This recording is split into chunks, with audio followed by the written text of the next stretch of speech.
Okay, hello, good evening. My name is Chris Ryder. I have pleasure of presenting the Airbnb Open Source Intelligence Report to you today. So the scope of our report was to determine any vulnerabilities that Airbnb had on the public-facing internet. So we were allowed to grab any information that was legally allowed to be obtained.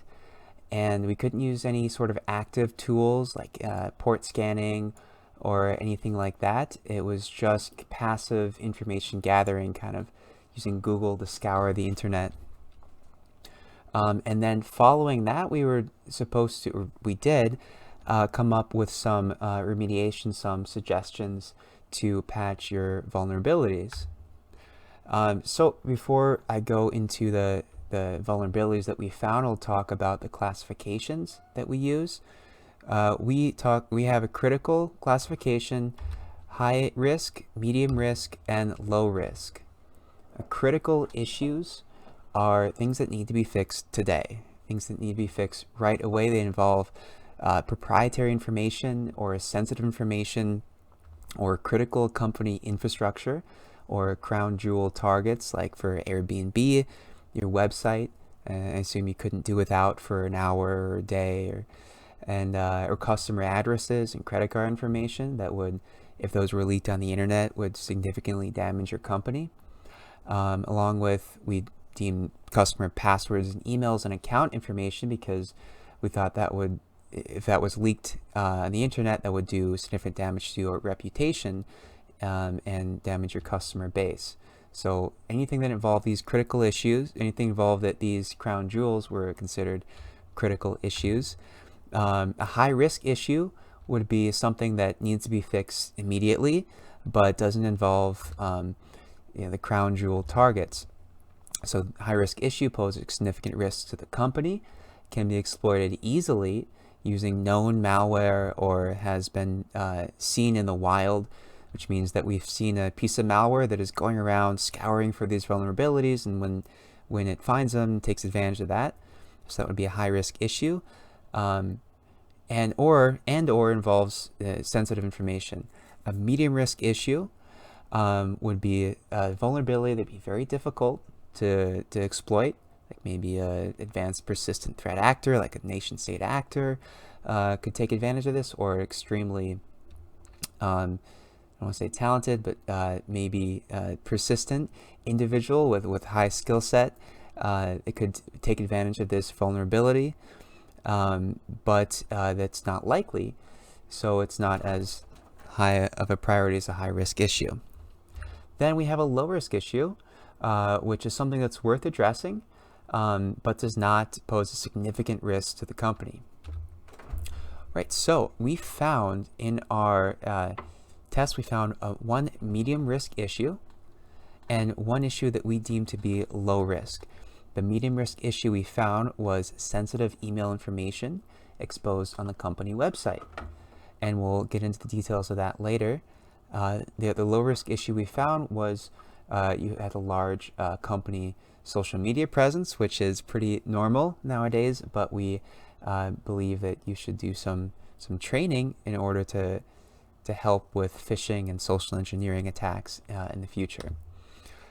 So the medium risk issue that we found, this is a screenshot that we took of your website, and on the website you list all of these Airbnb emails, and this is to help customers identify fraudulent emails, which I think is great that we have a site like this in place, an article in place, but giving this is too much information.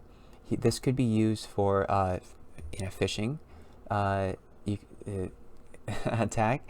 An attacker could spoof one of these email addresses, pretend to come from, a CEO at Airbnb.com or CEO at host.airbnb.com, and try to send that email to someone on the inside and see if they have a higher chance of success.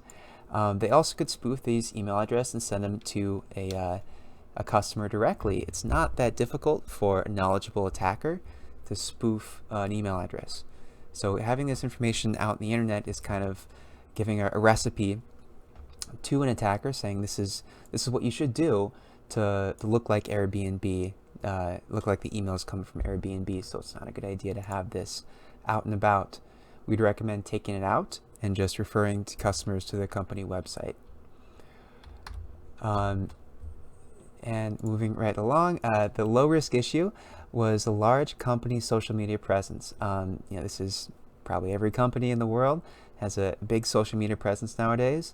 Your employees are advertising on Twitter, they're advertising on LinkedIn, but you need to be aware of what an attacker can do with this information. So while this is not a significant risk to the company, we recommend that you have a training in order to educate your employees and tell them, look, with this information, an attacker could put together this sort of a attack against you, or could pretend to be, your supervisor, because they would know that information from just what's readily available on the internet. So we would recommend a training just to try to prevent successful phishing attacks or successful social engineering attacks within the company.